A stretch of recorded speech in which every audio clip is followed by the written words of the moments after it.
ಚಿತ್ರದುರ್ಗದ ಕವಾಡಿಗರಹಟ್ಟಿ ಬಳಿ ರಸ್ತೆ ಅಗಲೀಕರಣ ಖಂಡಿಸಿ ರಸ್ತೆ ತಡೆದು ಪ್ರತಿಭಟನೆ ನಡೆಸಿದ್ದಾರೆ. ಚಿತ್ರದುರ್ಗ ಹೊರವಲಯದ ನಗರಸಭೆ ವ್ಯಾಪ್ತಿಯ ಕವಾಡಿಗರಹಟ್ಟಿ ಬಡಾವಣೆಯಲ್ಲಿ ರಸ್ತೆ ಅಗಲೀಕರಣಕ್ಕೆ ನಗರಸಭೆ ಅಧಿಕಾರಿಗಳು ಮತ್ತು ರಾಷ್ಟ್ರೀಯ ಹೆದ್ದಾರಿ ಪ್ರಾಧಿಕಾರದ ಅಧಿಕಾರಿಗಳು ಬಂದು ಜೆಸಿಬಿ ಬಳಸಿ ಕಟ್ಟಡಗಳನ್ನು ತೆರವು ಮಾಡುತ್ತಿದ್ದು, ಇದರಿಂದಾಗಿ ರೊಚ್ಚಿಗೆದ್ದ ಬಡಾವಣೆಯ ನಿವಾಸಿಗಳು ಆಕ್ರೋಶ ಹೊರಹಾಕಿದ್ದು, ಅಧಿಕಾರಿಗಳ ಜೊತೆ ವಾಗ್ವಾದ ನಡೆಸಿದ್ದಾರೆ.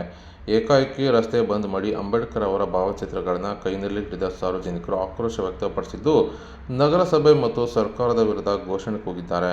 ಇನ್ನು ನಗರಸಭೆಗೆ ಮತ ಹಾಕಿ ತಪ್ಪು ಮಾಡಿದ್ದು, ಕಾಂಗ್ರೆಸ್ ಸರ್ಕಾರಕ್ಕೆ ಮತ ಹಾಕಿ ತಪ್ಪು ಮಾಡಿದ್ದಾಗಿ ಘೋಷಣೆಗಳನ್ನು ಕೂಗಿ ಚಪ್ಪಲಿಯಿಂದ ಹೊಡೆದುಕೊಂಡು ಆಕ್ರೋಶ ಹೊರಹಾಕಿದ್ದಾರೆ. ಅಷ್ಟೇ ಅಲ್ಲದೆ ಇದೇ ವೇಳೆ ಸ್ಥಳೀಯ ನಿವಾಸಿಗಳು ಮಾತನಾಡಿದ್ದು, ನಮಗೆ ಈ ಹಿಂದೆ ರಸ್ತೆ ಅಗಲೀಕರಣ ಮಾಡುವ ವೇಳೆ ಬೇರೆಡೆ ನಿವೇಶನ ಕೊಡುವುದಾಗಿ ಹೇಳಿದ್ದರು.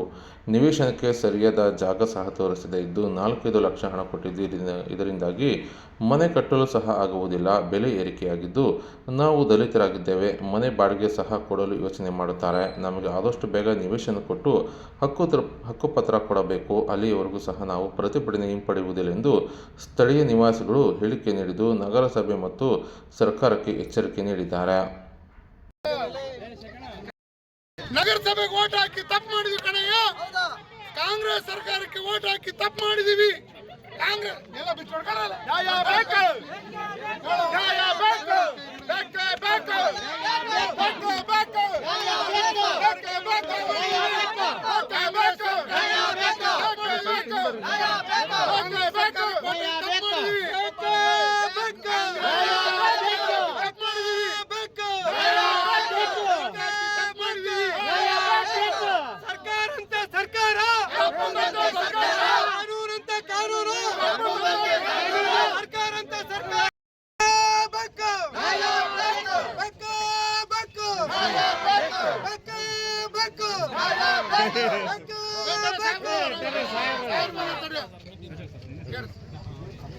ಸಮಸ್ಯೆ ಏನಂದ್ರೆ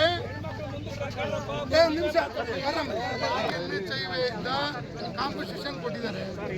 ಕಾಂಪೋಸಿಷನ್ ಕೊಟ್ಟ ಮೇಲೆ ಇಲ್ಲಿ ಕಲುಷಿತ ನೀರಾಗಿ ಅದಾದ ನಂತರ ಶಾಸಕರು ಬಂದು ಮಂತ್ರಿಗಳು ಬಂದು ಇಲ್ಲಿ ನೀವು ಎಷ್ಟು ಮನೆ ಹೋಗ್ತೀವಿ ಮನೆಗೆ ನಾವು ನಿವೇಶನ ಕೊಡ್ತೀವಿ, ನಿವೇಶನ ಕೊಟ್ಟ ಮೇಲೆ ಖಾಲಿ ಮಾಡ್ರಿ ಅಂತ ಆಶ್ವಾಸನೆ ಕೊಟ್ಟಿದ್ರು. ಈಗ ಶಾಸಕರು ಮೊನ್ನೆ ಅವರು ಸ್ಥಿತಿಗತಿ ನೋಡಿ ಇವತ್ತು ರಿಲೀಸ್ ಆಗಿದ್ದಾರೆ. ನಾವೇನು ಹೇಳ್ತೀರಿ, NHAI ಬಂದು ಅಲ್ಲಿ ಪ್ರತಿಭಟನೆ ಹಿಂದಕ್ಕೆ ತೆಗೆಯಲ್ಲ ಸರ್. ನಮಗೆ ಸಾಹೇಬರು ಬರಬೇಕು, ಇಲ್ಲ ಕಮಿಷನರ್ ಹೇಳ್ಬೇಕು, ಇಲ್ಲ AWS ಸರ್ ಹೇಳ್ಬೇಕು. ಬರೀ ಆಶ್ವಾಸನೆ ಆಗ್ಬಿಟ್ಟಿದ್ದೀವಿ ಇವ್ರದ್ದೆಲ್ಲ. ಯಾರ್ದು ಕಮಿಷನರ್ ಹೋದ್ಸಲಿ ಇದ್ದ ರೇಣುಕಾ ಮೇಡಮ್ ಅವರು ಆಶ್ವಾಸನೆ ಕೊಟ್ಟು 2 ವರ್ಷ ಮಾಡಿದ್ರು. ಅವರು ಹಕ್ಕುಪತ್ರ ಕೊಡ್ತಂದ್ರೆ ಅವರು ಕೊಡಲಿಲ್ಲ ಸರ್. ಈಗ ಬಂದ್ರೆ ಹೊಸರು ಬಂದರು, ಇವರು ಅದೇ ಆಶ್ವಾಸನೆ ಹೇಳ್ತಿದ್ದಾರೆ. ಇವರು ಶಾಸಕರು ಹೇಳಿದ್ರು ಇವರು ಮಾಡ್ತಿಲ್ಲ ಸರ್. ಹೋದ್ಸಲಿನೇ ಶಾಸಕರು ನನ್ನ ಮುಖಾಂತರ ನಮ್ಮ ಎದುರಿಗೆ ಹೇಳಿದರು, ಫಸ್ಟಿಗೆ ಕವಡರೆಟ್ಟಿ ಮುಗಿಸಂತ ಹೇಳಿದರು ಕಮಿಷನರ್ಗೆ. ಆದರೂ ಇದುವರೆಗೂ ಅವ್ರು ಮುಗಿಸಿಲ್ಲ ಸರ್. ಪ್ಲೇಸು ತೋರಿಸ್ತಿಲ್ಲ. ಒಂದು ಅಲ್ಲಿ ಮಾಡ್ತಿದ್ದೀವಿ, ಕೋರ್ಟ್ನಾಗಿದ್ದೀವಿ, ಕೋರ್ಟ್ ಎಲ್ಲ ಮುಗಿದಿದೆ ಸರ್. 101 ಸೈಟ್ ಆಗಿದೆ, ಕೋರ್ಟ್ ಎಲ್ಲ ಮುಗಿದಿದೆ. ಕೋರ್ಟ್ ಮುಗಿದಾದ್ಮೇಲೆ ಕೊಡ್ಬೇಕಾ? ಈಗ ಬರೀ ಇವ್ರು ಏನಪ್ಪ ಅಂದ್ರೆ ಮನೆ ಹೊಡಿಬೇಕು, ಖಾಲಿ ಮಾಡಬೇಕು, ರಾಷ್ಟ್ರೀಯ ಹೆದ್ದಾರಿ ರೆಡಿ ಮಾಡಬೇಕು, ಬರೀ ವೆಹಿಕಲ್ಗೋಸ್ಕರ ಇದು ಮಾಡ್ತಿದ್ರು. ಅದು ಸಾಮಾನ್ಯ ಜನಗಳಿಗೆ ತೊಂದರೆ ಆಗುತ್ತೆ, ಧೂಳಾಗುತ್ತೆ, ಸಮಸ್ಯೆ ಆಗುತ್ತೆ. ದಿನ ಕೂಲಿ ಕಾರ್ಮಿಕರಂತ ಇವ್ರಿಗಿಲ್ಲ ಸರ್. ಕಾಂಪನ್ಸೇಷನ್ ಕೊಟ್ಟಿದ್ದಾರೆ ಸರ್. ಒಂದು 4 ಲಕ್ಷ ಕೊಟ್ಟಿದ್ದಾರೆ, 3 ಲಕ್ಷ ಕೊಟ್ಟಿದ್ದಾರೆ, ಒಂದೊಂದಕ್ಕೆ 1 ಲಕ್ಷ 5 ಲಕ್ಷ ಕೊಟ್ಟಿದ್ದಾರೆ. ಆದರೆ ಸೈಟ್ ತನಕ ಬರಲ್ಲ, ಮನೆ ಕಟ್ಟಕ್ಕೆ ಬರಲ್ಲ, ಸಮಸ್ಯೆಗಳು ಸರ್. ಒಂದು ಸೈಟಿನ ಬೆಲೆ ಇಲ್ಲಿ ಕವಡರೆಟ್ಟೆಗೆ 1 ಅಡಿ 2,500 ರೂಪಾಯಿ ನಡೀತಿದೆ ಆಲ್ರೆಡಿ. 5 ಲಕ್ಷ 4 ಲಕ್ಷಕ್ಕೆ ಏನು ಜೀವನ ಮಾಡೋಕ್ಕಾಗುತ್ತೆ ಸರ್? ಒಂದು ಮನೆ ಕಟ್ಟಕ್ಕಾಗತ್ತಾ? ಮೆಟ್ರಲ್ ಏನು ರೇಟ್ ಇದೆ, ಕಬ್ಬು ಏನಿದೆ, ಇಟ್ಟಿಗೆ ಏನಿದೆ ಎಲ್ಲ ನಿಮಗೆ ಗೊತ್ತಿರೋದು.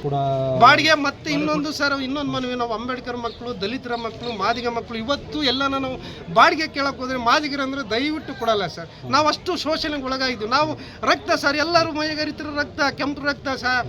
ಆದರೆ ನಮಗೆ ಒಳಕ್ಕೂ ಬಿಡಿಸನಲ್ಲ ಸರ್. ಅಷ್ಟು ಇನ್ನು 21ನೇ ಶತಮಾನದಲ್ಲಿ ಹಿಂಗೆ ಮಾಡ್ತಿದ್ದಾರೆ ಅಂದರೆ ಎಲ್ಲಿದೆ ಸರ್ ಕಾನೂನು? ಕಾನೂನು ಎಲ್ಲಿದೆ ಸರ್? ಕಾನೂನು ಸುವ್ಯವಸ್ಥೆ ಎಲ್ಲಿದೆ ಸರ್? ಇದುವರೆಗೆ ಬಾಡಿಗೆ ಕೊಟ್ಟಿರಿ ಹೋರಾಟ ನಡೀತಿರಲ್ಲ ಸರ್. ಬಾಡಿಗೆ ಮನೆ ಸಿಗದಕ್ಕೆ ಎಲ್ಲ ಪ್ರತಿಭಟನೆಗೆ ಇದಾಗಿರೋ ಸರ್. ನಮಗೆ ಸೈಟು ಕೊಡ್ಬೇಕು ಸರ್, ಹಕ್ಕುಪತ್ರ ಕೊಡ್ಬೇಕು ಸರ್. ಅದು ಕೊಟ್ಟರೆ ನಾವು ಪ್ರತಿಭಟನೆ ತೆಗಿತೀವಿ ಸರ್. ಈಗ ಜಾಗ ತೋರಿಸಿ ಸರ್, ಅಲ್ಲೇ ಗುಡ್ಲ ಹಾಕ್ತೀವಿ ಸರ್ ನಮ್ಮವರಿಗೆ. ಯಾಕಂದರೆ ಈಗ ಬಾಡಿಗೆ ಮನೆ ಸಿಗ್ತಿಲ್ಲ, ಅಲ್ಲಿ ಗುಡ್ಲನ ಹಾಕ್ಯಂದು ಅಲ್ಲಿ ಜೀವನ ಮಾಡ್ತಾರೆ ಸರ್. ಅದೊಂದು ನಿಮ್ಮ ಕೈ ಮುಗಿದು ಬೇಡಿಕೆ ಅಂತೀವಿ ಸರ್, ಅದೊಂದು ಮಾಡಿಕೊಡಿ ಸರ್. ವರದಿಗಾರರು ಇಡೀ ನಿಮ್ಮ ದೇಶನೇ ನಿಮ್ಮ ಕೈಗಿರುತ್ತೆ ಸರ್. ಇದೊಂದು ಕವಡರೆಟ್ಟಿ ಗ್ರಾಮದ್ದು ಒಂದು ಸೇವೆ ಮಾಡಿ ಸರ್.